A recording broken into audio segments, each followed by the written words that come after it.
تعزية ليكي في ابنك ادهم الله يرحمه. الحمد لله على جيب ربنا. الحمد لله. بصي انا عايزاكي في البدايه خالص، طبعا هناخدها بقى من البدايه خالص. ادهم ايه بدايه ايه اللي حصل؟ يعني اول ما اكتشفتي إيه، في ايه حصل، ايه بدات معاه ازاي؟ مفيش حاجه بدات مع ادهم مره واحده فقد الحركه.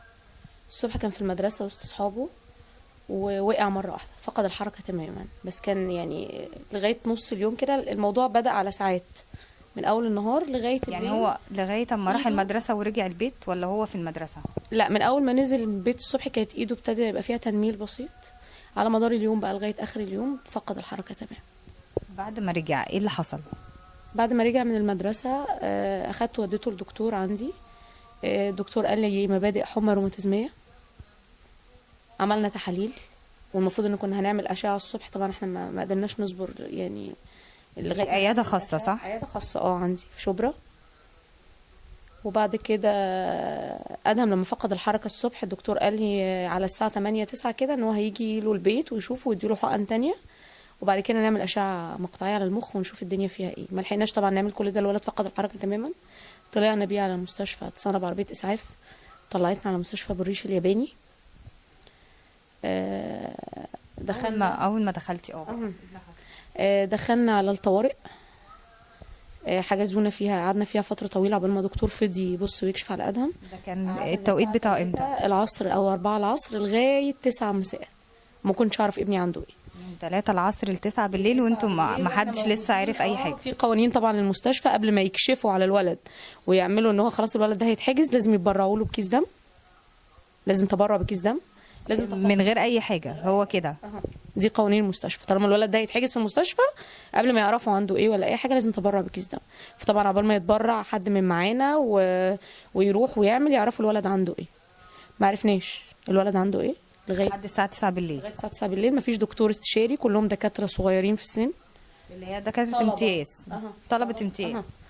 لغايه تاني يوم الصبح اتحجزت انا وابني في المستشفى لغايه تاني يوم الصبح لما طلع النهار.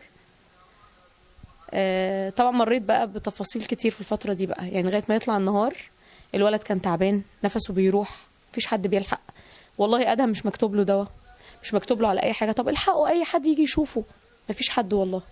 ابني محتاج انه يدخل الحمام، ابني محتاج يغير مثلا، عايزه ارفع له رجليه، مش عارف، الولد كبير مش صغير. مفيش اي حد ساعدك هناك خالص؟ بس رفضوا كل التمريض اللي هناك. يعني كان في ناس موجوده ورفضت؟ في تمريض موجود، وبعدين مش بيرفض باسلوب كويس، خلي حد يساعدك، اي واحده ست من اللي قدامك تساعدك. طب هو كان بيعمل ايه لما حد قاعد في المكان المخصص ليه، قاعدين بياكلوا بيشربوا بيتفرجوا على التلفزيون، ما بيعملوش اي حاجه تانية. انا طبعا كل اللي كان في دماغي ان ابني هيطلع عليه ساعات النهار هنعرف عنده ايه وبعدين اوجهه للمكان اللي انا هوديه فيه.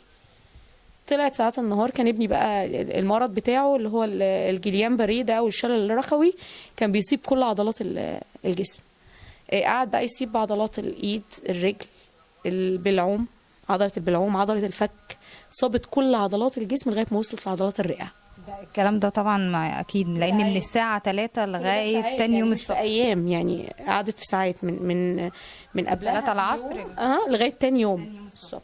وصلت عضله الرئه وقفت بقى النفس، ما بقاش فيه تنفس خالص لغايه تاني يوم الصبح. برضو لسه ما كانش فيه اي حد جه ومفيش حد حتى انقذه، مع ان جهاز التنفس ده راكب في كل سرير، الاكسجين راكب في كل سرير في اللي هو موجود، مش هيجيبوا حاجه موجود يعني. يا فندم فوق الغرف العاديه موجود فوق كل سرير انبوبه اكسجين بس ما فيش حد جه يركب الجهاز التنفسي. يقول لهم انا مش قادر اتنفس، يقولوا ده من الحر، زقوا السرير ناحيه المروحه، مش قادر بقى يشرب العصير ويرجعه، مش قادر ابلع، يقولوا انت عندك احتقان في زورك واسوء. مين بقى اللي بيقول الكلام ده؟ الدكاتره اللي بتمر الصغيره، ما كل 3 4 ساعات بيمر دكتور بس مش بيعمل حاجه، هو بيمر عشان يظهر في الكاميرات اللي في اللي في الادوار، في كل دور في كاميرا. في حد يعني جه عند ادهم ولمسه وكشف عليه؟ انا اللي بنده، يعني قعدت انده لغايه ما طلعت ساعات النهار بقى بصرخ بقى، يعني كنت بنده دكتور ابني تعبان، ابني عايزه اعرف اقيس له الحراره، قال لي اخرجي بره في صيدليه في وش المستشفى هاتي ترمومتر لابنك وقيسي له الحراره. الدكتور بيوجهك ان انت اللي اجيب ترمومتر واقيس لابني، انت اللي تقيسي الحراره؟ وعملت كده بالفعل على فكره، مفيش حراره عند ابني. طب احتقان في زوره ازاي؟ هو الاحتقان في الزور ده يعني انا عندي 3 اطفال، ال3 لما كان بيحصل لهم حاجه زي كده كنت انا بتعامل معاهم، ما عندوش احتقان الولد عارف نفسه، قال لي لا انا ما عندكش، بس مش قادر ابلع، حاسس اني مش قادر ابلع. يعني بقيت اعصر له علبه العصير بايديا تنزل تاني، مفيش خلاص، مفيش تحكم في اي حاجه. لغايه ما طلعت ساعات النهار، والدكتور الاستشاري المخ والاعصاب هيمر بقى الصبح.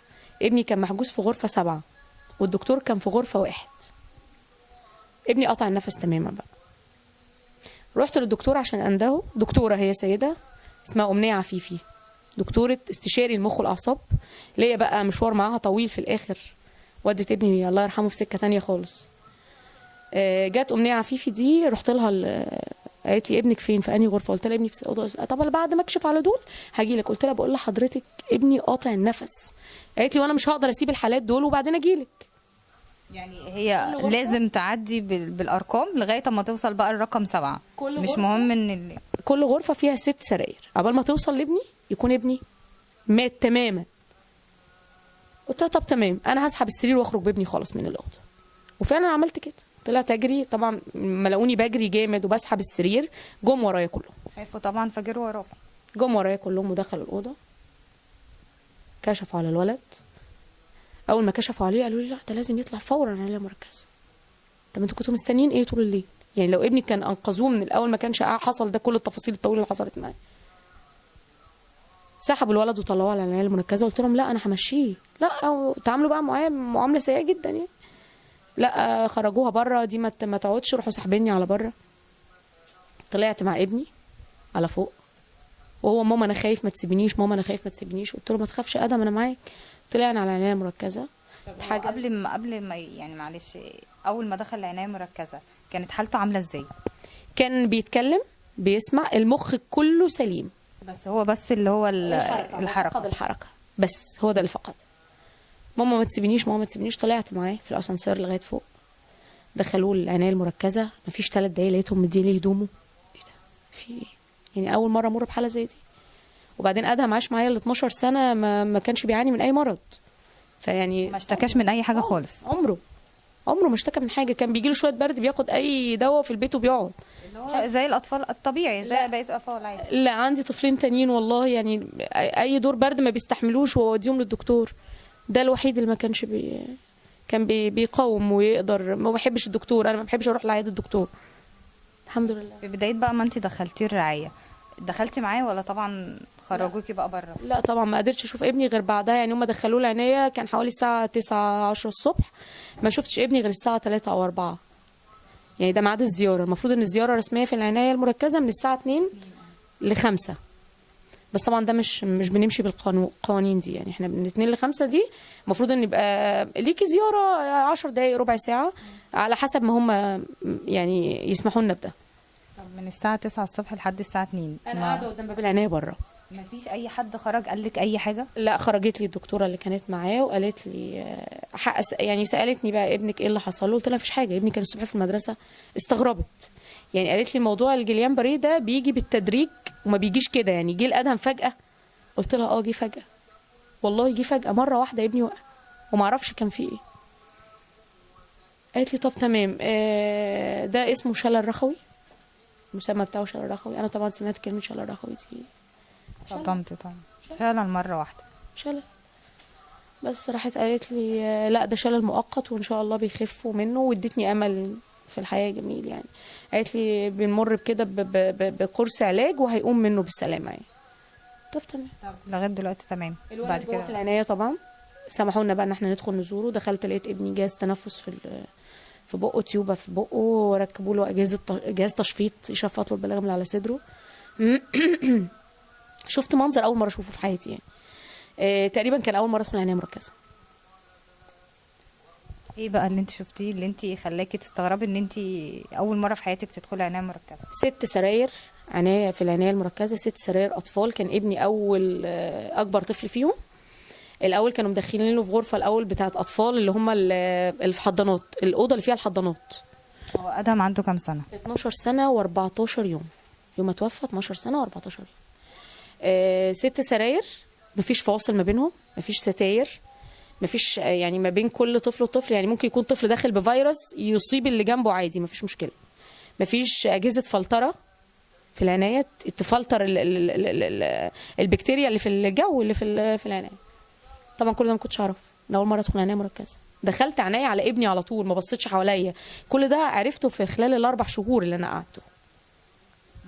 4 شهور قعدتيهم في المستشفى؟ 4 شهور في العنايه المركزه. ما في العناية المركزة. ايه ادهم، لقيت ادهم بيبكي طبعا. احساس بقى ان اتكتفت ايه، وعمال يهز في راسه مش عارف إيه. خلاص اتكتف، مش قادر يتحرك، حاجه في بقه، حاجه في مناخيره، هو مش عارف يعمل اي حاجه. قلت له اصبر يا بابا، قعدنا نتكلم معاه انا وبابا، اصبر يا حبيبي، كلها كام يوم وهنخرج، كلها كام يوم وهنخرج يا حبيبي، وهنعرف عندك ايه، وان شاء الله هتبقى كويس، ما فيكش حاجه يا بابا، ده ابتلاء من عند ربنا وان شاء الله هيروح. يوم يجر يوم يجر يوم. طبعا خطه العلاج كانت من الاول غلط. المفروض ان العلاج، احنا رحنا لدكاتره بره طبعا، بره المستشفى، قالوا لنا ان خطه العلاج ما كانتش المفروض تتم كده. هم ادوا علاج وبعد كده اسمه فايجام. العلاج ده غسلوه بعد كده في الدم. العلاج ده المفروض ان ليه اثار جانبيه في الجسم، زي ما هو بيعالج يعني ليه الشيء وضده. هم ادوه من غير ما يعرفوا نسبته قد ايه، او ما اعرفش يعني حاجه كده عملوها انا ما فهمتهاش. وبعد كده غسلوه في الدم، اثر على الجهاز العصبي بتاع الولد، خلى الولد الجهاز العصبي الحركي فقده تماما. طب انت في الفترة دي يعني بعد ما دخل الرعاية، ما قابلت الرعاية حاول يفهمك حاجة، يقول لك اي معلومات عن الحالة بتاعت ادهم؟ ما هو ما فيش دكاتره في العنايه المركزه، كلهم دكاتره اللي بيقعدوا، اللي انا بقابلهم كل يوم، اللي هي النبطشيه اللي بتبات مع ادهم، بتمسك من الساعه 9 صباحا لغايه تاني يوم الساعه 9 صباحا، دي اللي بتبات مع ادهم. كل دول دكاتره طلبه، ما فيهمش دكاتره يعني دكتور، ما فيش دكتور، يعني دكتوره صغيره. هي الاستشاري الوحيد اللي ماسك العنايه المركزه هي دكتوره بسنت صلاح، مديره العنايه المركزه.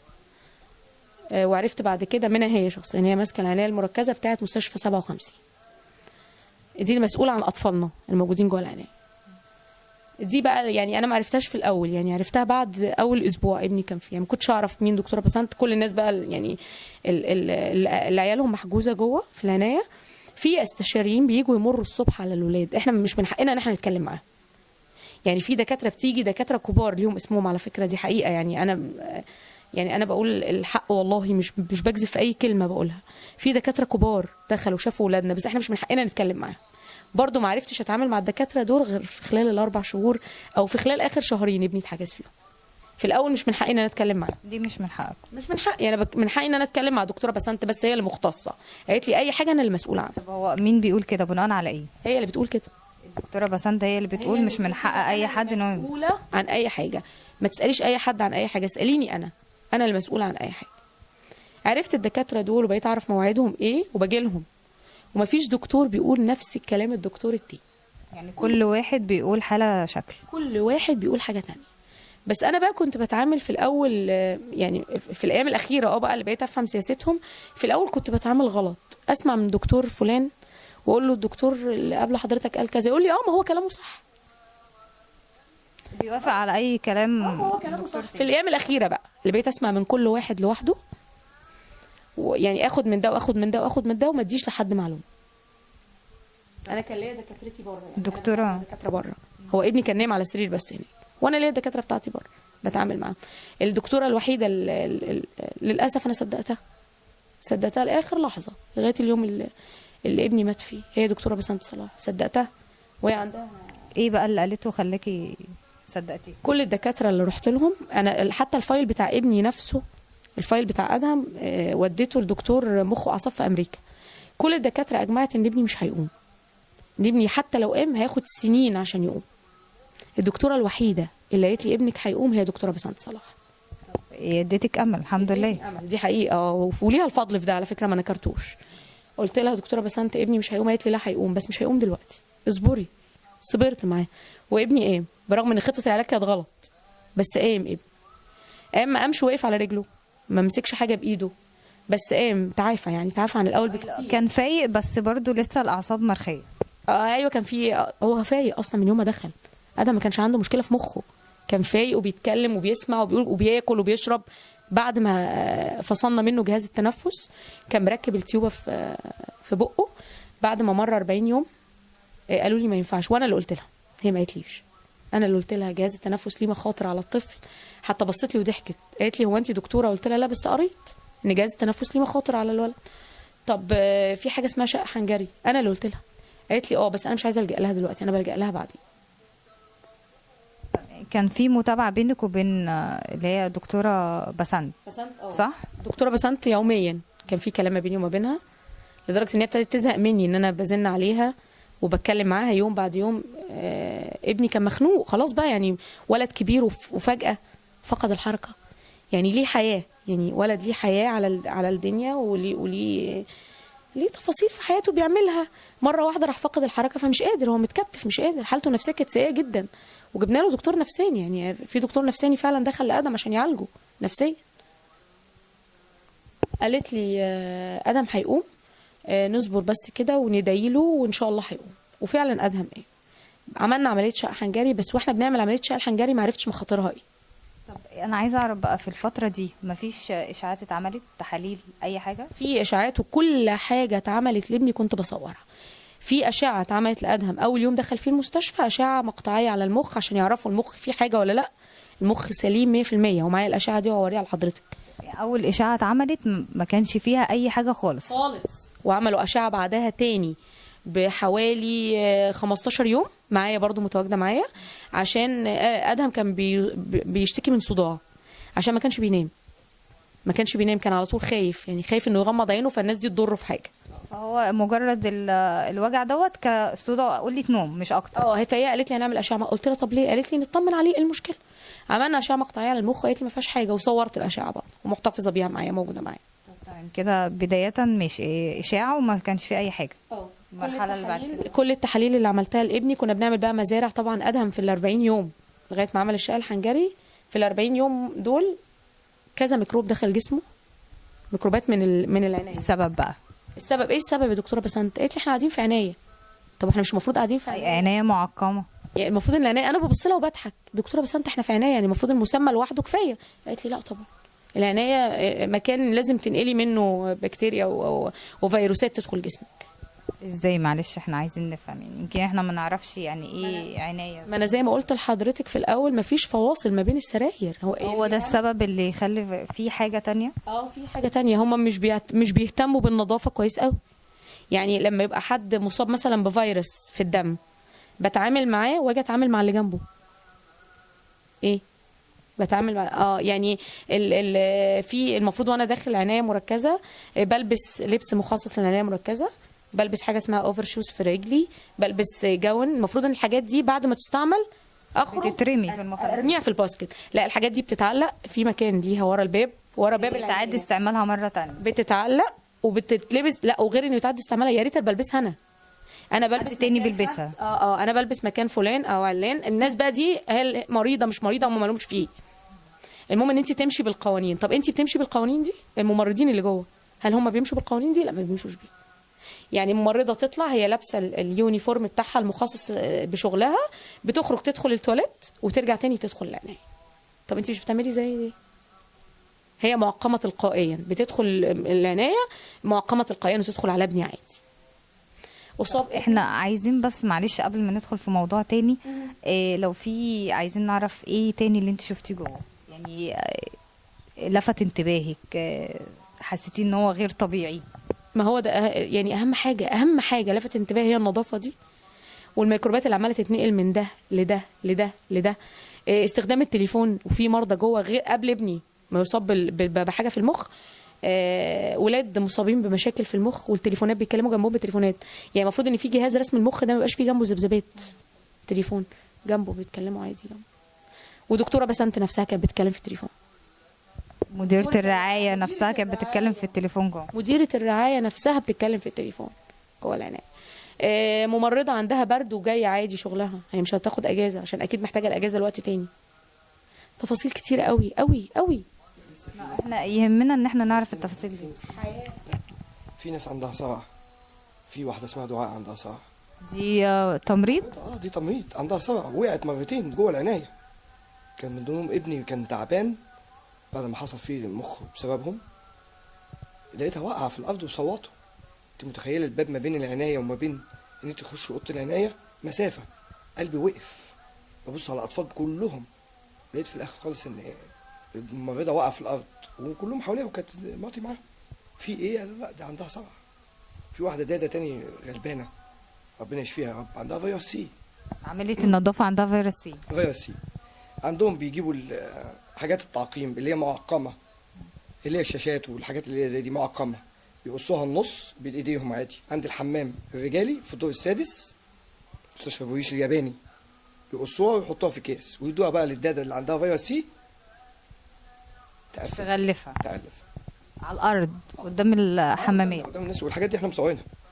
يجي اي حد يقابل الاستاذه الفاضله الدكتوره اللي هي مديره المستشفى الدكتوره هانيه حجازي، يطلعونا بره ويطردونا زي الفراخ. يطلع بره، يتشال مننا الكراسي. في واحد اسمه استاذ عدلي مدير اداري ماشي باللاسلكي عامل نفسه رشد اباظه، بسم الله ما شاء الله يعني، يطرد الناس بره. هو اللي شال الكراسي مننا، بقينا قاعدين على الارض في عز التلج. انا ابني لحد يوم 29/12 كان سليم، كنا قربنا نخرج 29/12. يوم 30 هي هتحكي لك الواقع حصل ايه. لا بس قبل يوم 30 بقول لحضرتك لغايه ما نعمل العمليه بتاعت الشاي الحنجري دي، اول 40 يوم ادهم اتحجز فيهم. الميكروبات بقى اللي دخلت جسم ادهم اصابته بايه؟ هو ما عندوش اي مشكله غير ان هو فقد الحركه بس. حصل له التهاب رئوي، التهاب رئوي حاد من الميكروب اللي اتنقل له من جهاز التنفس. التهاب الرئوي ودانا لسكه تانية، ميه على الرئه. فتحوا له فتحه تحت الرئه من غير ما يقولوا لنا.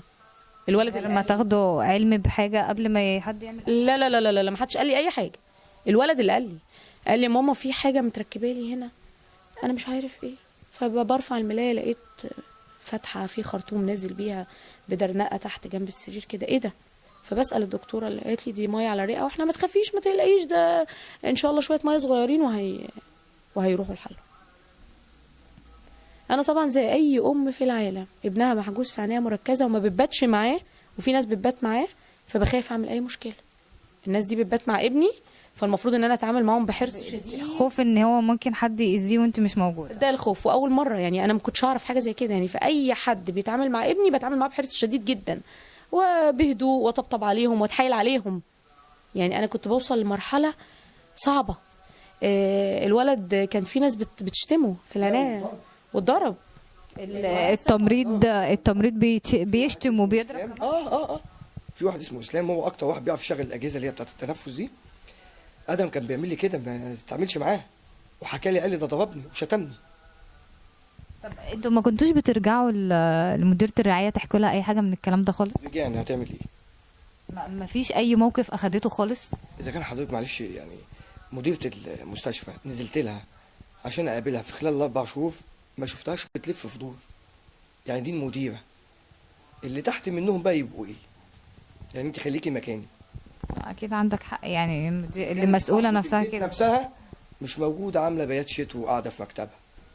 هي بس تطلع تتصور مع فلان الفلاني المذيع بتاع قناة كذا، فلان الفلاني مساعد وزير الداخلية جاي، وزير الصحة جاي، هم ده اللي بيعملوه. هو ده بمنتهى الأمانة. ومعايا فيديوهات احنا قاعدين على الأرض وتتمنع من الدخول والأمن يتخانق معاكي، ما معهمش ابتدائية، وانت بكل احترام عشان تليكي حالة جوه. خوف طبعا. انت قلقان ان ممكن اي حاجة تحصل لابنك. هو خوف على ادهم مش اكتر. بص هو ادهم، بص هو في دار الحق، اللي هيحصل هيحصل، واللي عايزه ربنا هيكون. هم مجرد سبب. هو انا يعني بتكلم في الموضوع ده ليه؟ بتكلم في موضوع ادم خلاص في دار الحق، بس كل اللي غلطه لازم كل واحد غلط ياخد حاجه. من وزير الصحه، من دكتور الاستاذ الفاضل جابر نصار اللي بعت له استغاثه، واخد حضرتك، وخدنا منه عربيات اسعاف غير مجهزه وما فيهاش سرينه، وعنده 100 عربيه اسعاف ما فيهاش سرينه، واخد حضرتك، واجهزه عشان ننزل نعمل رنين مغناطيسي، ينزلونا باجهزه بيضحكوا علينا، اجهزه المفروض ما تخشش رنين مغناطيسي. يعني انت دكتور عارف ان فيها معدن ما تخشش معاه، ورغم كده دخلت. لا عمالين بيلعبونا.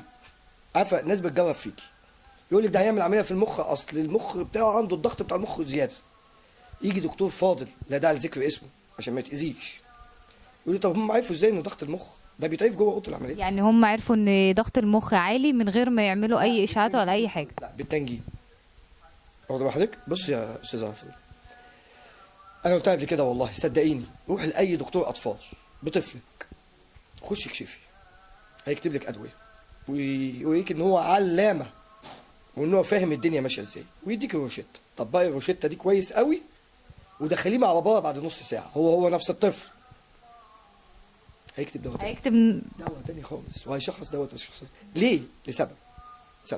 احنا التعليم عندنا عارفين احنا بيطلع ايه اساسي. ما هو طالما في غش لازم هيطلع، مفيش تعليم صح.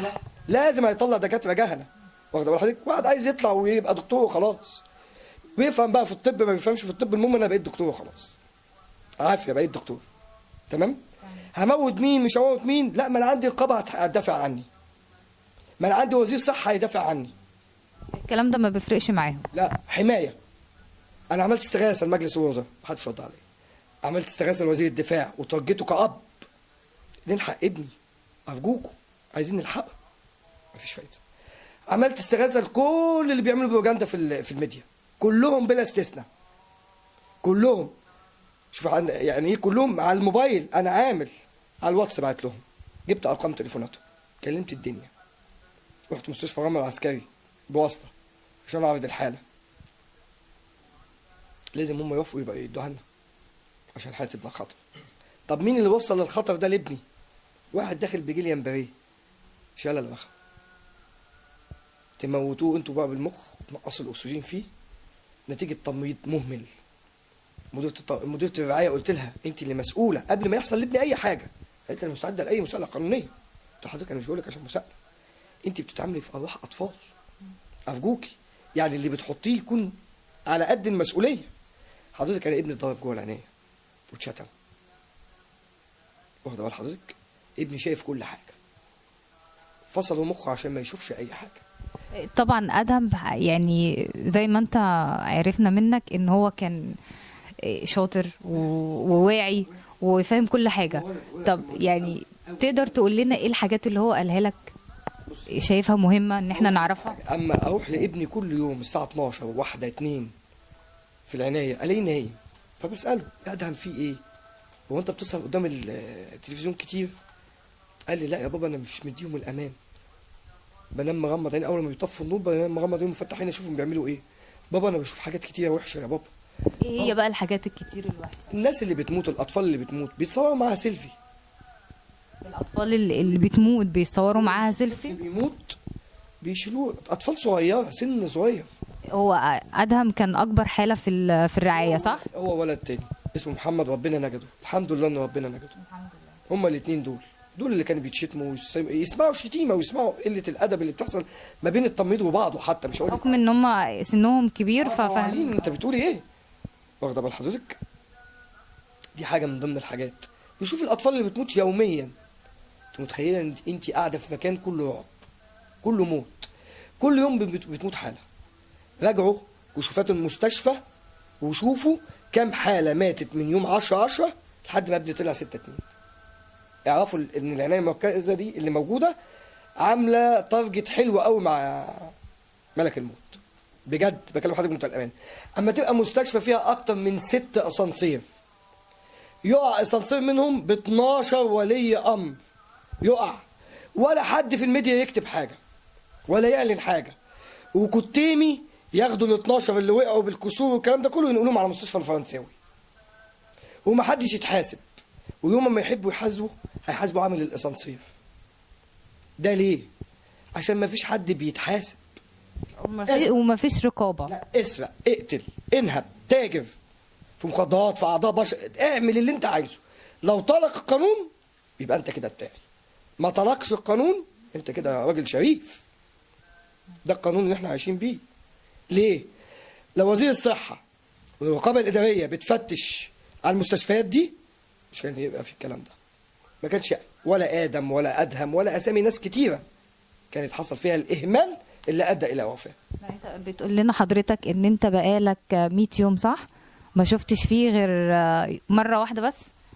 مديرة المستشفى والله ما شفتها لحد غير مره واحده بس. والله مش انا شفتها في الصور. شفتهاش كمان؟ لا شفتها في الصور. ولا حتى مره واحده في ال 100 يوم؟ اقسم بالله ولا مره. دكتوره رانيا حجازي اقسم بالله ما شفتها ولا مره. قابلت دكتوره نايبه عنها يعني عايز اقول لك ايه، اسمها دكتوره هناء، بابا ادهم، ده ربنا مقدر كده، واللي حصل في المخ بس ممكن ما يفتكركش. عارفه شغل السذج، شايفه واحد قدامها ساذج ما تعرفش ان الراجل ده بقاله، يعني سني داخل على 46 سنه، خبره قوي. فبتقول لك اي كلام اي وخلاص. كلام. انا داخل اقابل الدكتور رانيا حجازي، لا ما تقابلني مين؟ رانيا حجازي تقابل الفنانين، تقابل مساعدين الداخليه، وزاره الداخليه، تقابل اي حد على اعلى مستوى. تقابل بني ادم مواطن عادي، مفيش الكلام ده. الكلام ده مش موجود. واخده بال حضرتك؟ بعد كده والدته نزلت لها تاني، قالت لها انا قلت لبابا ادهم ان مخ ادم اتفتت. غيرت كلامها في ثانيه. كمان هي ممكن تكون مش فاكره الكلام اللي قالته قبل بالظبط. كده، فقالت بالظبط. حاجه تاني خالص. بالظبط. دكتوره بسنت بعد الواقعه اللي حصلت لابني في مخه، قالت لي والدته انا متوقعه ان هو يجيب لي النيابه. انا صبرت عليها من يوم 29 اللي هو يوم 30 اللي حصل فيه نقص الاكسجين في المخ. من يوم 30 صبرت لحد يوم 22، وكل يوم عايز ابلغ النيابه. والدته تقول لي لا ده في ايديهم، ده حقنه هوا ويموتوه، وتقارير تتضرب، تقارير طبيه تتضرب، الورق كلهم معاهم. يعني عايزين يكتبوا ان ادهم مات بالاذن الوسطى هيكتبوا، وعندهم اللي يصدق. وفي بلدنا ده بيحصل كده. بكلم حضرتك للاسف فعلا انا عارفه والله للاسف. الصوره الثانيه الدفاتر دفاترنا، والحال كله حالنا، لان مفيش حد بيفتش. طب انت في فتره يعني وجودك هناك في المستشفى ما لاحظتش حد جه بص على حاجه، مر على حاجه، فتش على بص حاجه؟ اقول لحضرتك حاجه عشان ننصف ونبقى منصفين ويبقى العدل. دكتوره بسنت نجحت في الشق الاول في ادهم لحد موضوع المخ. واسالوا اهل العلم ان كنتم لا تعلمون. انت مالكيش في المخ، وتحايلت عليكي وبوست ايدك ارجوكي. رحت للدكتوره امينه هنداوي، شافت الحاله. مين اللي هناك؟ دكتوره امينه هنداوي عيطت، قالت احنا سايبين المستشفى ده، احنا مدينهم العلم كله. دكتوره امينه هنداوي كانت ماسكه مديريه المستشفى لحد 2004 قبل ما تسلم المستشفى وما بقاش فيه رقابه من اليابان. دلوقتي في رقابه منين؟ من مصر. خلاص الاسانسير يبوظ، يقع بناس، ناس تموت. احنا في مصر وانت في اليابان. واخده بال حضرتك؟ اتحايلت عليها، طب كلميها، اصل انا في مشكله بيني ما بينها عشان هي كانت بتشرف على رساله الماجستير بتاعتي. يا دكتوره يعني مشاكلك الشخصيه دي في حاله، ارجوكي مفيش. طب احنا يعني عرفنا كان في يوم كده تقريبا يوم الجمعه اللي هو 30 باين، كانت قالت ان هي في يعني وصلت الموضوع ان هم يعملوا اجتماع وتطلب دكاتره مخ واعصاب يجوا يبصوا على ادهم. مظبوط؟ ده لما الموضوع خرج من ايديها خالص. لا ده خلاص يعني انت بتتكلمي ده في اسبوع ايام. لا انت بتتكلمي في اخر ايام اللي هي الوفاه، اخر ايام. لا انا بكلم حضرتك من البدايه. هي انا بس كنت عايزه اعرف عملوا اجتماع وفي حد من دكاتره المخ واعصاب جه بصوا على ادهم فعلا، ولا ايه اللي حصل؟ فاضل، جابوا له دكتور فاضل اسمه دكتور حافظ، ده مدير الرعايات. ده راجل فاضل جدا جدا جدا، مواعيده وحشه جدا جدا جدا. راجل بيدي الكلمه ويلحسها في ثواني. اداني ورقه لسه محتفظ بيها معايا لحد دلوقتي، وهو هطلعها لحضرتك. موضوع ادم احنا مهتمين بيه كاداره مستشفى، كاداره دنيا. حسسك ان انت في ناسي والحمامات والدنيا، واخده بال حضرتك؟ يعني حسسك مستمع جيد جدا جدا. واداني ورقه قال لي تقابلني بخط ايده، تقابلني تاني يوم الساعه 11، ودي للامن علشان الامن ما يعترضكش. الباشا ولا جه 11 ولا 12 ولا واحده ولا 2 ولا 3 ولا 4 ولا يعرفني اساسا بعد كده، بخط ايده. كلمتين في نفس الوقت وخلاص عدوا. انا بقى لا هو احنا عشان عملنا بس مشاكل فهم، يعني عشان عملنا مشاكل خلاص بقى انا فقال لا جابوا لنا بقى ده عشان يهدينا بقى، يعني يهدينا. عملوا الاجتماع احنا ما نعرفش بقى يعني فين. والدكاتره اللي بتمر على الرعايه كل يوم، يعني في دكاتره بتمر كل يوم، في منهم كام دكتور مثلا بيجي مرتين في الاسبوع، مره في الاسبوع. لكن الناس دي انا عرفتها خلاص بطبيعه ان انا قاعده الاربع شهور. ما شفتيش اي حد جديد خالص جه وبص عليه؟ لا ما شفتش بالاسم بقى. هي قالت كام اسم دكاتره كبار، فعلا جبت السايت بتاعهم من على الانترنت لقيتهم فعلا دكاتره كبار، ليهم اساميهم وليهم وضعهم في البلد. قالت لي دول انا جبتهم وشافوا ادهم. هي قالت بس انت ما شفتيش. عايز اقول لحضرتك على حاجه، من اول ما ادهم دخل العنايه انت بتتذلي بالمصاريف اللي بيصرفها ادهم. اقسم بالله كل مره تطلعي تقول لي انت عارف ادهم صارف كام؟ للعلم بس عشان الناس تبقى واضحه وتبقى فاهمه الدنيا ماشيه ازاي. العنايه مركزه يا بمصاريف لو ملوش تامين، يا اما علاج على نفقه الدوله، يا اما ليه تامين، وده طالب وقع في المدرسه وليه تامين صحي، وانا بروح بدفع اللي هو الاجراء اللي هو بيكمل حاجه اسمها استمرار. تمام؟ ومعايا الورق بتاعي مصور. كل مره تطلع لي تقول لي نفس الكلمتين، انت عارف ادهم صارف فايجان بكام؟ او لا طب انا تحت امر حضرتك، شوف انت عايزه مني ايه؟ انت عارف ادهم صارف فلاتب بكام؟ ادهم ما عملش غير 9 جلسات، وعملش غير 9 جلسات، كان اول جلسه اتاجلت 3 مرات عشان الجهاز بايظ. جهاز في مستشفى حكومي كبير ابو ريش الياباني، جهاز بيعمل فصل بلازما بايظ، جهاز واحد بايظ.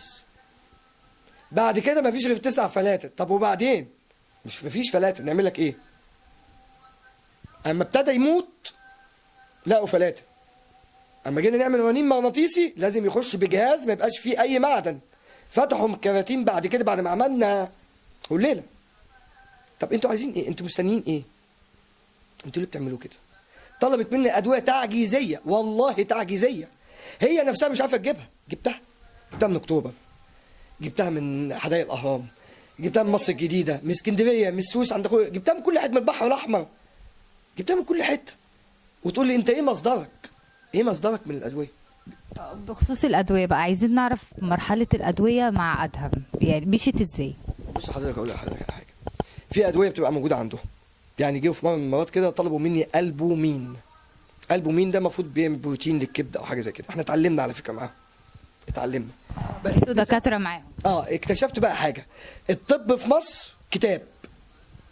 يعني حضرتك عايزه تبقي دكتوره امسكي الكتاب واحفظه بس. كتاب بيقول ايه؟ الشلل الرخوي لو قعد 40 يوم في العنايه المركزه يبقى البني ادم ده مش هيمشي تاني. طيب النقص في الاكسجين، لا الرنين ده كلام فاضي مالوش اي لازمه، لا الرنين بيقول كذا، لا في دكتور بيقول كذا. هي بقى ترشح اللي على مزاجها، يا تعمل حادي بادي يا اما تقول خلاص انا اخترت الدكتور فلان. احنا عرفنا ان هي الدكتوره بسنت كانت رافضه اي حد يبص على ادهم الا هي بس، مفيش حد تاني. بس جت في الاخر وقالت لو انتوا عايزين تجيبوا اي حد هاتوه. لا هي قالت جمله مهمه قوي، الجمله دي كانت على طول تقولها: اي حد عايز يشوف ادهم اهلا وسهلا، بس برضه مش هديله غير العلاج اللي انا عايزاه اللي انا شايفاه صح. مجرد ان هو هيجي يبص عليه وخلاص، بس هي برضه اللي هتبقى المسؤوله. رحت لدكتوره كبيره وجبت لها روشتتها، الدكتوره دي بتقول كذا، الدكتوره دي بتقول كذا، لو سمحتي اديله. لا، قالت انا مش هقدر اديله الروشته دي، ولو اديته الروشته دي هتمضي اقرار على مسؤوليتك الشخصيه ان لو ابنك جرى له حاجه انت المسؤوله. طب ادي ابني جرى له حاجه، مين المسؤول؟ مالهمش دعوه بقى خلاص. لا انا سمعت كلامك وصدقتك لغايه يوم الاثنين الصبح اللي ابني توفى فيه يوم 6/2. سمعت كلامك. دكتوره بسنت قالت لي لا ادهم زي الفل مفيهوش حاجه. ادهم قعد 5 ايام اللي هو يوم 6/2 ده، عدي 5 ايام لغايه 1/2، من اول 1/2 وهو بيجيب عصاره الامعاء نتيجه دواء معين. هي اللي قالت لي الدواء ده تعب الامعاء. طب المفروض ايه يعني؟ انت مستنيه لما الدواء يخلص عشان تعرفي الاثر الجانبي فيه؟ هو انتوا كل الادويه كنتوا بتجيبوها من بره ولا في ادويه كانت المستشفى هي اللي بتديها؟ الادويه رخيصه بيصرفوها، هم بيصرفوها في المستشفى، لكن بقيه الادويه الغاليه انتوا اللي بتجيبوها من بره. ما تعرفش زي ما هي بتقول المستشفى مكلف، يعني ادهم صارف كام وعامل كام. من يوم ما ابني دخل المستشفى احنا محتفظين بكل فاتوره اشترينا بيها عليه. الريسيت اللي بيجيب بيه العلاج ده محتفظه بيه، مدبساهم كده. يعني مكلفنا مبالغ. يعني قلنا مش مشكله الولد، يعني بعدين بنجيب الدواء ايه، لو دواء مثلا مش موجود بدل ما اجيب منه ازازه اجيب منه 10 واسيبه عندها. طب احنا عرفنا ان في ادويه الصيدلي نفسه حذرك ان انت ازاي بتدي طفل نوع من انواع الادويه دي، صح؟ مصاب بقى بالمخ. عايزين نجيب من يوم 30. انا عايزه بقى تحكي لحضرتك من يوم 30 اهمال وصل لحد فين.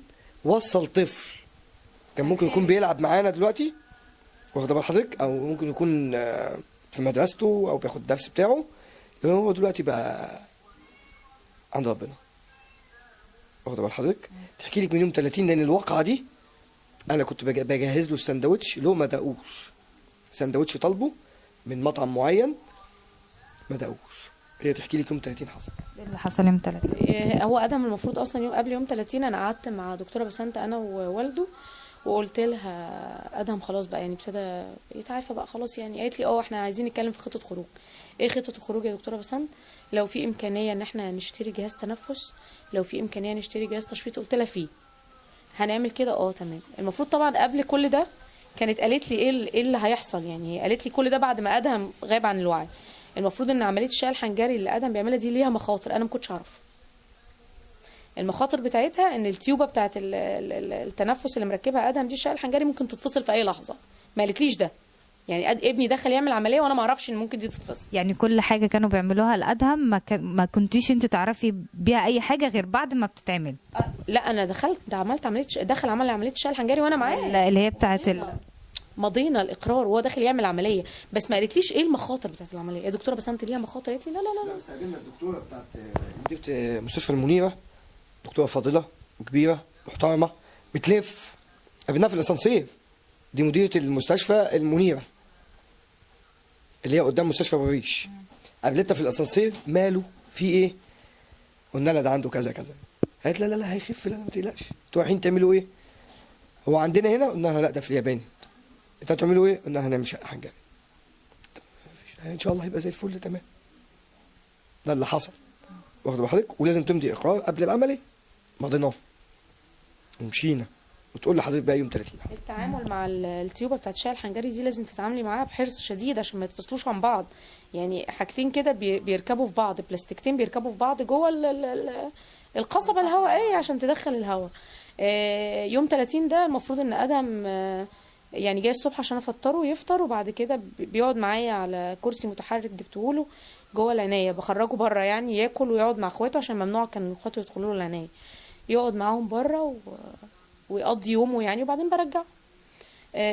الصبح بدري قال لي انا مخنوق مش قادر. قلت له خلاص خليك بلاش نخرج.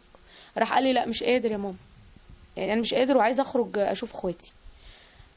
طلبنا من التمريض اللي كانت موجوده، كانوا في 2 ماسكين ادهم اليوم ده. واحده اسمها سعاد بس انا مش عارفه اسمها سعاد ايه، وواحده اسمها نيفين. الاثنين ماسكين ادهم اليوم ده، كانوا موجودين في العنايه. اللي ماسكه ادهم سعاد، ونيفين كانت واقفه معاها. طلب منهم اكتر من 4-5 مرات عايز يتشفط. قالوا له احنا شفطناك. قال لهم انا ما اتشفطتش من بالليل لغايه الصبح ما طلع. والمفروض ان الدكتوره بسنت قالت ادهم يتشفط كل 2-3 ساعات بالكتير. ما عملوش كده. طبعا البلاغم اتراكمت على الجهاز. لما جت شفطته تقريبا شفطته بطريقه غلط، فصلت التيوب عن بعضها، الاكسجين ما وصلش للمخ.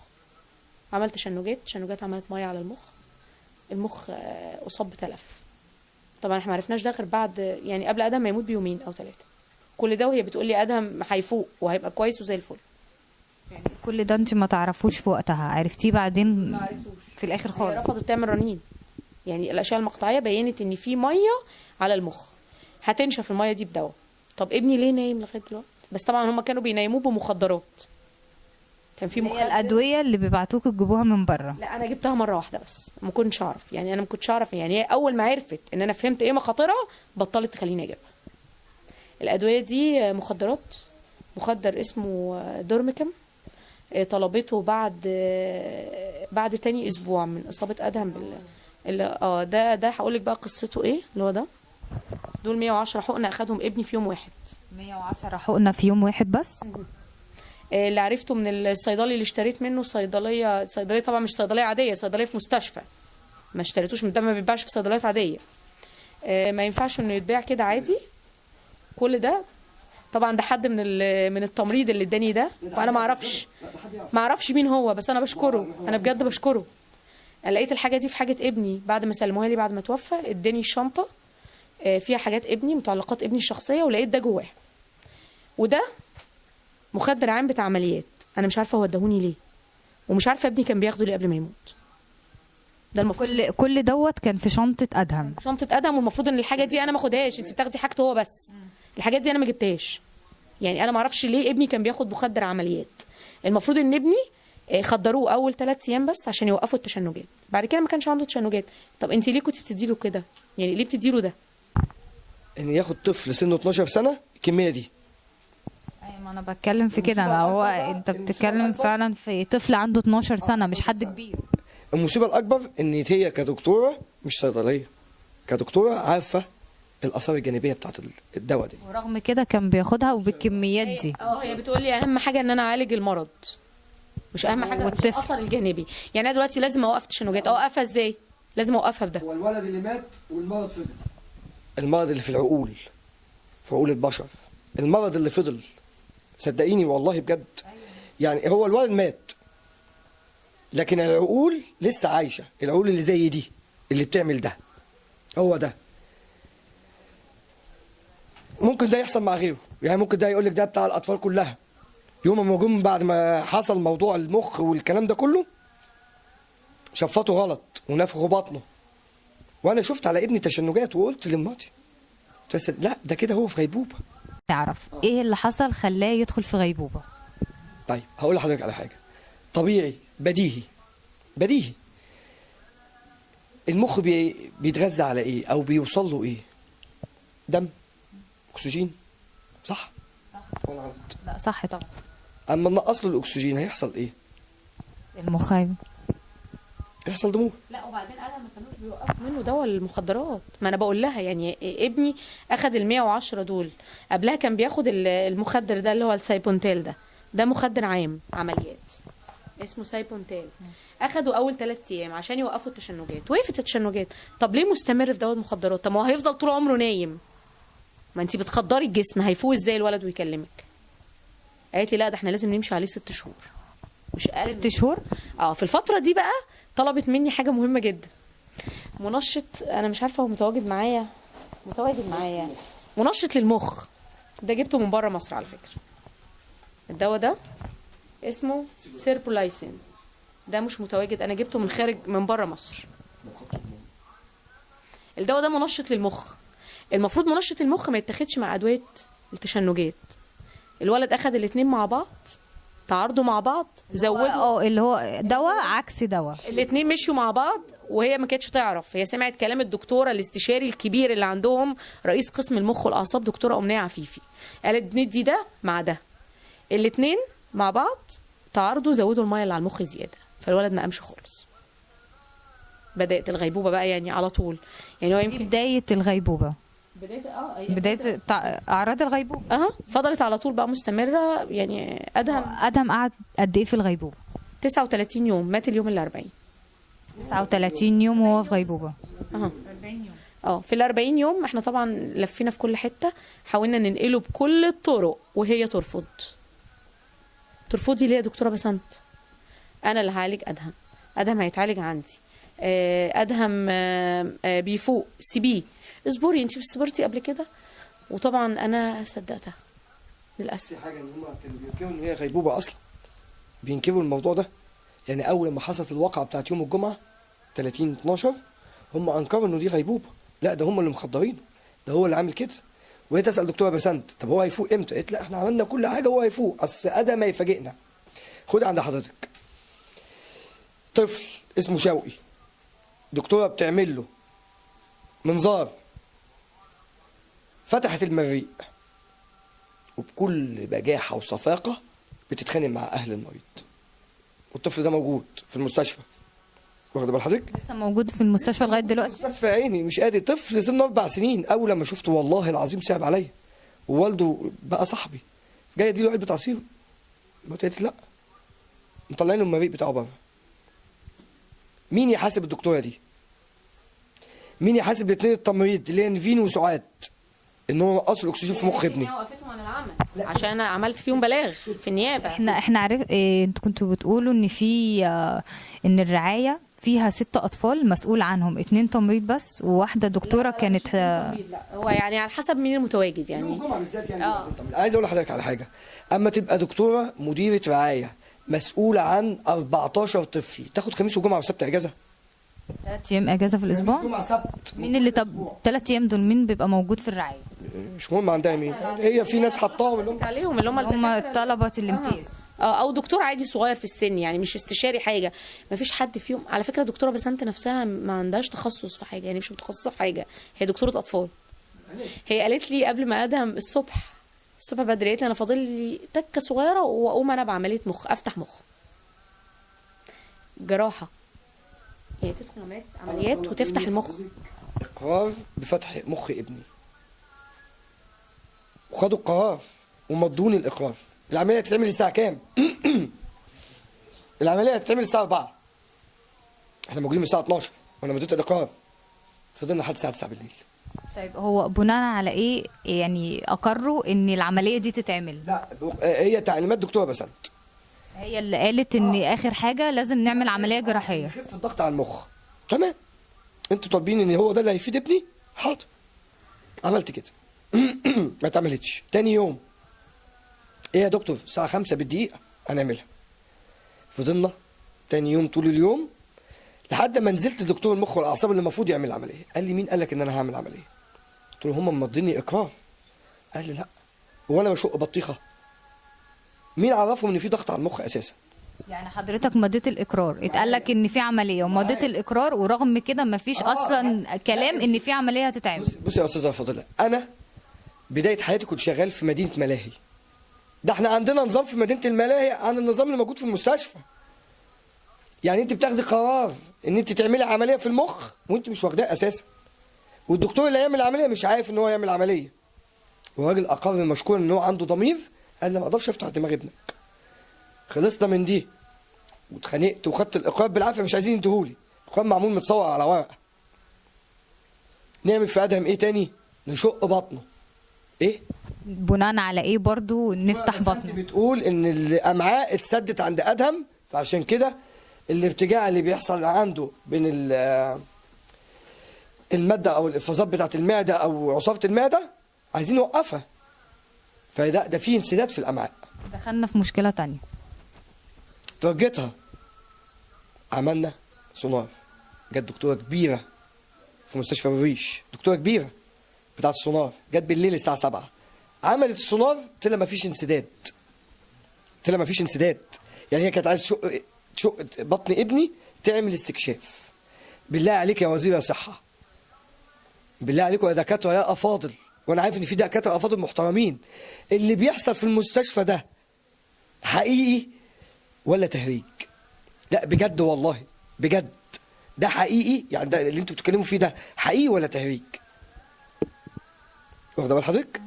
جينا يوم الوفاه، ابني درجه حرارته 35 والنبض بتاعه 105، واخد كميه محاليل وادويه 8 حقن، 8 اجهزه حقن بتشتغل اوتوماتيك.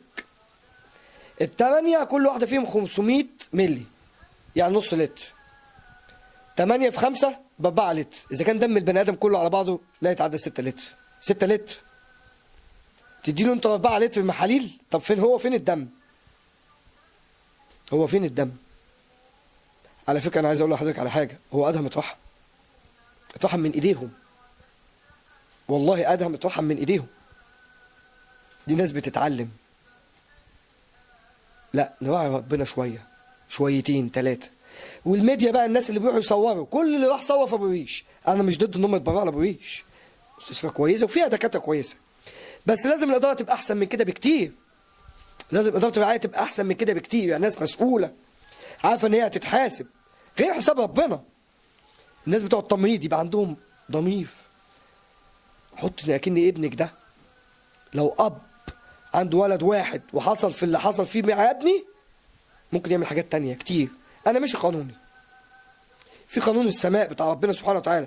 لو هم فلتوا من قانون الارض في ربنا، وان شاء الله هختصمهم يوم القيامه. ان شاء الله هختصمهم يوم القيامه، مش عشان ابني، عشان كل الاطفال اللي ماتت، كل الاطفال اللي ماتت بسببهم، اذا كان اهمال او ادويه مش موجوده ناقصه او ادويه اتاخدت غلط او لازم الناس دي تتحاسب. هي معلش مقاطعه، كانت مديره الرعايه اللي هي الدكتوره بسند كانت بتتهم ان هي ملهاش ذنب في الادويه اللي هي مش موجوده دي، ودوت اصلا المشكله دي تخص الدوله، انا ماليش دعوه. الصحه وهي ملهاش دعوه، وكنا بنعرف نجيب الدواء الحمد لله. رغم كده كنت بتعرفوا تجيبوا الدواء؟ بنجيب. هي شماعه.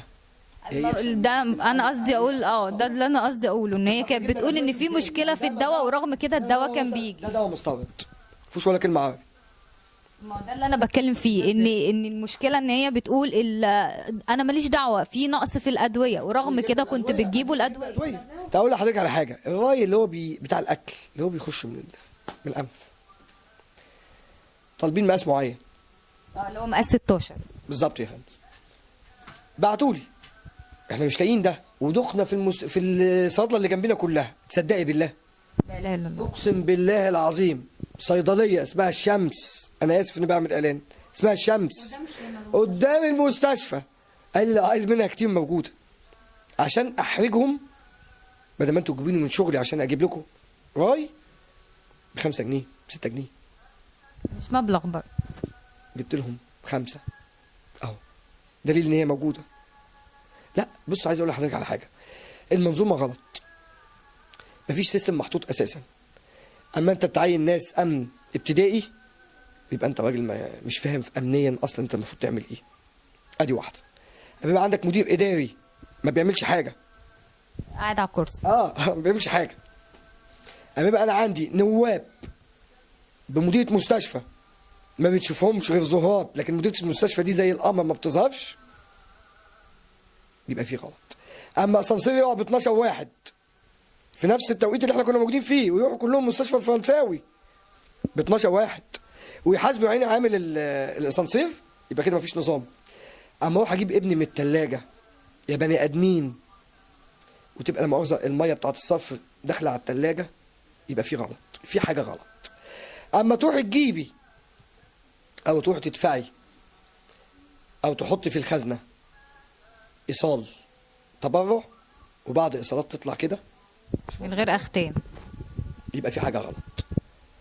اما تطلعي رعايه وتلاقي منتهى الاهمال وعدم النظافه اهم حاجه كل طبعا. حاجه، الاهمال، الجون اللي قالت عليه المدام، الجون، الموبايل، يعني هو اللي حصل لابني في المخ ده غلطه الممرضه دي كبيره مش صغيره، يعني المفروض تبقى عارفه الارشادات، مع مريض عنده مركب شقه حنجري المفروض تبقى عارفه تتبع معاه ايه. هي ماسكه التليفون بتتكلم فيه وبتشفط بايد واحده، عنده عامل شقه حنجري المفروض تضغط كده بايديها الاثنين عشان تشفط كده، لا هي بتشفط عادي بمنتهى السهوله وهي بتتكلم في التليفون، بتاعت اتفصلت نتيجه الاهمال بتاعها. وفي الاخر لما جيت اطالب بمحاسبه دي قالت لي حاسبيني انا. طب انت ازاي بتقولي كده؟ يعني انت مستعده لاي مساءله قانونيه على اساس ايه؟ عامله ايه يعني؟ ايه اللي مظبطاه غلط؟ طب ما انت فعلا ابني اتصاب عندكم. انا مستعده لاي مساءله قانونيه على طول، انا مستعده لما اجي استلم ابني، لما يبلغوني يقولوا لي ابنك القلب توقف، البقاء لله، القلب توقف، البقاء لله، اروح عشان اشوف ابني وهو على السرير موقفالي 8 امن على الباب، خايفه من رد فعل اب وام 4 شهور. ده كلمه ذل قليله، 4 شهور. لا وكاتبين ايه حضرتك؟ ان الوفاه، سبب الوفاه اللي مبلغينا للصحه التهاب رئوي. تعرف حضرتك التعقيم في العنايه المركزه عامل ازاي؟ تحبي تتفاجئي؟ نحب نعرف. التعقيم بيجيبوا البطاطين ينشروها حضرتك من الشباك اللي هو بتاع المنور، والصور موجوده عندي على الموبايل. بيعقموها بالشمس؟ لا مفيش شمس بتخش، ده هو حضرتك مقفوله من 4 جهات، وبعد كده تتاخد زي ما هي، يعني مفيش مغسله، مفيش دراي كلين، مفيش اي حاجه.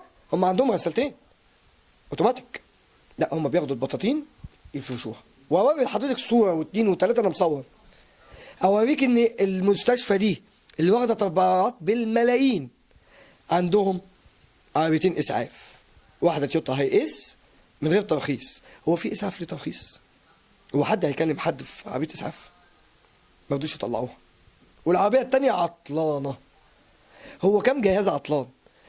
هو جهاز اللي هو بتاع الفلتر ده عطلان، والاجهزه بتاعت الرنين المغناطيسي عطلانه، والعربيات عطلانه. طب انتوا قاعدين في مكاتبكم بتعملوا ايه؟ انت قاعد في مكتبك او انت قاعده في مكتبك بتعملي ايه؟ طب كم الفلوس الكتير اللي معاكي دي وديتيها فين؟ دي مش من حق ان انا اسال، انا كمواطن مش من حق ان انا اسال، بس في جهات المفروض اللي تفتش وتسال. مش عيب ان يبقى في بلدنا فاسد، بس العيب ان هو يتساب، لان ده هيولد. صدقيني ده كله هيعمل زيه. صدقيني ده اخطر من السرطان اللي احنا بنحاربه او فيروس سي. ليه؟ الفاسد طول ما هو عايش وما يجي يموت يتعمل تعظيم سلام، كل واحد شاف ان ده فاسد هيقلده. لكن انت شفت فاسد وبلغت عنه وتحاسب وتحاكم، كله هيلم نفسه. وهي بلدنا محتاجه كده الايام دي. الخوف كله يخاف. لا، ان في قانون عشان كله يخاف ويمشي صح. في وضع زي ما انت بتحاسب تاجر المخدرات، حاسب تاجر بقى الاعضاء البشريه، واللي بيخطفوا اطفال، واللي بيموتوا اطفال في المستشفيات. وكلهم دول اطفالنا، دول هم زخيفه البلد. انا ابني متفوق الله يرحمه، وكان نفسه يبقى مهندس طيار يخدم بلده ووطنه ودينه. انت بتموت الطفوله. انت بقى مين؟ المفروض يتحاسب. والله والله والله لو احنا في بلد صح، رئيس وزراء المفروض يحاسب وزير الصحه، وزير الصحه المفروض يحاسب الاستاذ الفاضل مدير جامعه القاهره، ومديره المستشفى، ومديره المستشفى تحاسب. لازم تمشي بالتسلسل، لازم تمشي بالتسلسل، لازم. احنا في كمان موضوع عن فصل البلازما. طب تقول لنا عنه ايه؟ فصل البلازما هي في الاول طبعا كان المفروض ان يتعمل لادهم فصل بلازما. بعد موضوع المخ ده قلت لها دكتوره بسنت، هو يعني ايه اللي بيحصل في ادهم بقى؟ ما هو الموضوع ان المفروض ان غيبوبه وهيقوم منها. احنا بندي ادويه مخدرات لفتره معينه وبعد كده ادهم هيقوم، الدنيا هتبقى كويسه. ده احنا خلاص الميه ابتدت تنشف من المخ، خلاص الدنيا هتبقى كويسه. طب ليه الولد نايم لغايه دلوقتي؟ اصل انا شاكه ان ممكن يكون مرضه الجديد نشط. قلت لها نشط يعني ايه؟ يعني اصاب حاجات تانية؟ قالت لي ممكن. قلت لها طب احنا هنرجع تاني نعمل فصل بلازما او ندي فاجيما؟ قالت لي لا انا ما اقدرش ادي كده دلوقتي ولا اعمل كده دلوقتي، انا كده يبقى بعرض حياته للخطر. للاسف بقى انا اضطريت يعني من بعد ما لقيتها عمال ايه يعني الكلام بيتغير من هنا لهنا، لجأت كده لحاجه انا ما كنتش حابه ان انا الجأ لها، بس خفت، حسيت بالخوف. ابتديت اسجل لها، سجلت لها، حطيت التليفون معايا وابتديت اسجل لها، يعني معايا اقرار بصوتها ان ادهم ما ينفعش انه يتعمل فصل عنه فصل بلازما، ما ينفعش انه يتعمل له فصل بلازما او ياخد فايجام.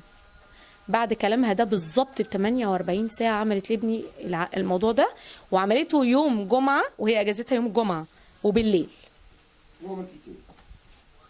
عملت جلستين، المفروض الكورس كان يبقى 3 جلسات، عملت جلستين. كانت كمان في التسجيل اللي احنا سمعناه كانت بتقول ان هي ادهم هو سبب المشكله، ان هو اصلا مش مستجيب للدواء، وان هو موترها وهو اللي عامل لها قلق. شويه ضغط المخ يعلى وشويه ينزل، مش مستقر على حال. طبعا ده نتيجه الادويه، ما هي بتدي ادويه بتجرب، يعني مدواء انا ما اعرفش مخاطره ايه، ما اعرفش هيأثر في الولد ده ازاي. الولد نايم فدواء فجأة يعليه وتروح مبدله الدواء بحاجه تانية، يروح نازل مره واحده. تمام. وتدي دواء يعلي السكر. ادم ما كانش مريض سكر، بيوصل ارقام غريبه وما عرفتهاش برضو غير بطريق الصدفه. كل حاجه بعرفها بطريق الصدفه. اللي هو كان بياخد ادويه اصلا ما كانش عنده المرض اللي هو بياخد منه الادويه ده خالص. يعني ياخد ادويه ترفع السكر توصله 300 و400. يا نهار اسود، 300 و400 وفجاه ينزل يبقى 60. ازاي كده؟ يعني ليه بيحصل له كده؟ ليه يا دكتوره ما تشغليش نفسك بتفاصيل طبيه، احنا اللي نشغل نفسنا بيها. يعني على اساس ده كانت لما انت بتحبي تطمني على ادهم الله يرحمه، ما كانتش جت فتره وصلت بيها ان هي ما بتردش عليكي على التليفون؟ تمام. بترد عليا وقالت لي انا من كتر زنك ده هعمل لك بلوك، وعملت كده فعلا. بس لما انا بعت لها رساله وجعتها بيها، بعت لها رساله على الواتساب وجعتها بيها، قلت لها ان ادهم مات. يعني انا كنت الصبح بتكلم معاها، ارجوك يا دكتوره بسنت انا عايزه اخرج ابني. قالت لي لا انا مش هخرجهولك، لما تديني تقرير مكتوب بخط ايد هوريه لحضرتك دلوقتي. وفي كمان صح التقارير اللي هي مكتوبه على ورق ابيض، ورق مسطر، صح؟ طبعا لما رحت وريتها في مستشفى غمره الدكاتره كانوا بيضحكوا علينا. يعني انا عشان اجيب تقرير زي ده وانقل ابني في حاله حرجه زي دي، المفروض ان يبقى التقرير مختوم. يعني مديرة رعاية مركزة في مستشفى كبيرة زي مستشفى بوريش. مستشفى بوريش أكبر مستشفى بتخدم الأطفال في الجمهورية كلها، أنحاء الجمهورية كلها. يعني أنت عشان تعملي كده المفروض يبقى التقرير، يعني طلبت منها كذا مرة نختمه إمتى؟ لما يبقى الختم موجود. ختم إيه اللي يبقى موجود؟ لا ده تلكيك، ان الختم مش موجود والقصه دي كلها معروفه. بس مش لدرجه ان انا اوصل ان انا اكتب تقارير في ورق كشكيل مشخبطه عليها بالقلم الجاف. يعني هتشوفيها دلوقتي تقارير مشخبطه عليها بالقلم الجاف. اقسم بالله الورق اهو موجود وبيتعرض. لو ده يعجب وزير الصحه، ده تقرير مستشفى، ده تقرير دكتوره في العنايه المركزه، مديره الرعايه المركزه.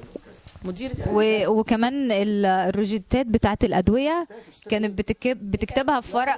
الورق اهو دي الروشتات بتاعتهم، اهو. يعني يكتبوا لي حاجه يكتبوها لي على ورقه، يعني على ورقه مقطوعه بيضه. دي الروشته بتاعتهم، دي اللي انت عايز تجيب دواء تعمل كده وانت تصرف بقى. حتى لو الدواء ده مش مصرح بيه مثلا، يعني في الادويه اللي هي مش مصرح بيها كانت برضو بتكتبها لك دي ويقوموا حاطين عليها ختم كده. يا استاذ هي عارفه ان انت مش هتجيبيها، رغم كده ان هي بتكتبها لك في ورقه. دواء مخدر، هتعملي بيه ايه؟ ما انت مش هتجيبيها، مين هيديك مخدر؟ مفيش حد طبعا. جبتيها بقى سوق سودا، واخده بال حضرتك؟ لا هو الموضوع كله اهمال. الناس عارفه ان هي مش هتتحاسب، او مستفه ورقها صح، واخده بال حضرتك، او مظبطه ورقها باتفاق مع الاداره بتاع الدنيا. بس انا بوجه لهم رساله حلوه قوي، ماشي؟ في ربنا هنقابله، وانا هختصمكم ان شاء الله باذن الله قدام الجبار، قدام رب العالمين. مش حق ابني بس، حق كل طفل انتوا عملتوا فيه كده. وربنا منتقم، وان ربك لبالمرصاد، وكما تدين تدان، والديان لا يموت. كلنا هنموت، انا وانتوا والدنيا كلها هتموت، بس هنقف قدام رب العالمين. قولوا زي ما انتوا عايزين. عايزكم تطلعوا ان انتوا على حق وان انا على باطل. عايزكم تطلعوا ان انا اللي قتلت ابني. انتوا قادرين تعملوا كده، قادرين تقلبوا الحق باطل والباطل حق. هي دي بلدنا كده، صح؟ بس هننتقم، ربنا سبحانه وتعالى هينتقم. حسبي الله ونعم الوكيل، حسبي الله ونعم الوكيل، حسبي الله ونعم الوكيل. ما اقدرش اقول اكتر من كده. حسبي الله ونعم الوكيل. وحق ادم مش هيروح، وادم في مكانه جميله الحمد لله رب العالمين، وهو جايني وطمني الحمد لله رب العالمين، وانا راضيه والله، والله راضيه بكل اللي ادهوني ربنا، بس مش هسيب حقه عشان اتوجعت كتير قوي قوي. اتوجعت، ما حسيت بألم الناس اللي هناك اكتر من وجع ابني، والله اتوجعت على الناس اللي هناك ولسه موجوعه عليهم، ومش هسيب حق ابني، مش هسيبه. من اب وام قلبهم موجوع، اتوجع قلبهم على ابنهم، ومن على الناس اتعدمت قلوبهم من الرحمه، مع انهم المفروض ان هم اسمهم ملائكه الرحمه، ممرضين، دكاتره، بس في الاخر بس بجد فعلا مفيش في قلبهم حاجه اسمها رحمه.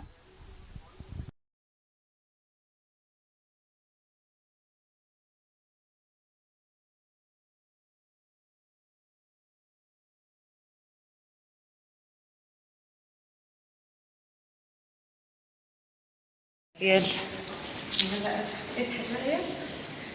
الحمد لله على السلامة، هلا هلا ونورنا الدنيا ياما. تنزل على رجلك تحت، هننزل تحت. قول للناس يلا انت عايز تنزل تحت، قول انا كويس، قول يا اخي، قول الحمد لله، الحمد لله، الحمد لله. فتح عينك للدنيا، فتح عينك للدنيا، ارفع راسك فوق يا بطل. اللهم صل على النبي، اللهم صل على النبي. انت عارف انت عامل تقدم فظيع، انت عامل معجزة يا قمر، برافو. قول انا كويس، قول انا كويس، قول يا اخي، يلا الحمد لله. تعالي كده لو سمحتي لف عشان الاضاءة بتاعت النجم من فضلك. نجمي، نجمي اللي بيضحك، نجمي اللي بيفرح. لا مش عايزين نسوي انت بس كفايه كده. حسبي الله ونعم الوكيل. وحق ادم مش هيروح، وادم في مكانه جميله الحمد لله رب العالمين، وهو جايني وطمني الحمد لله رب العالمين، وانا راضيه والله، والله راضيه بكل اللي ادهوني ربنا.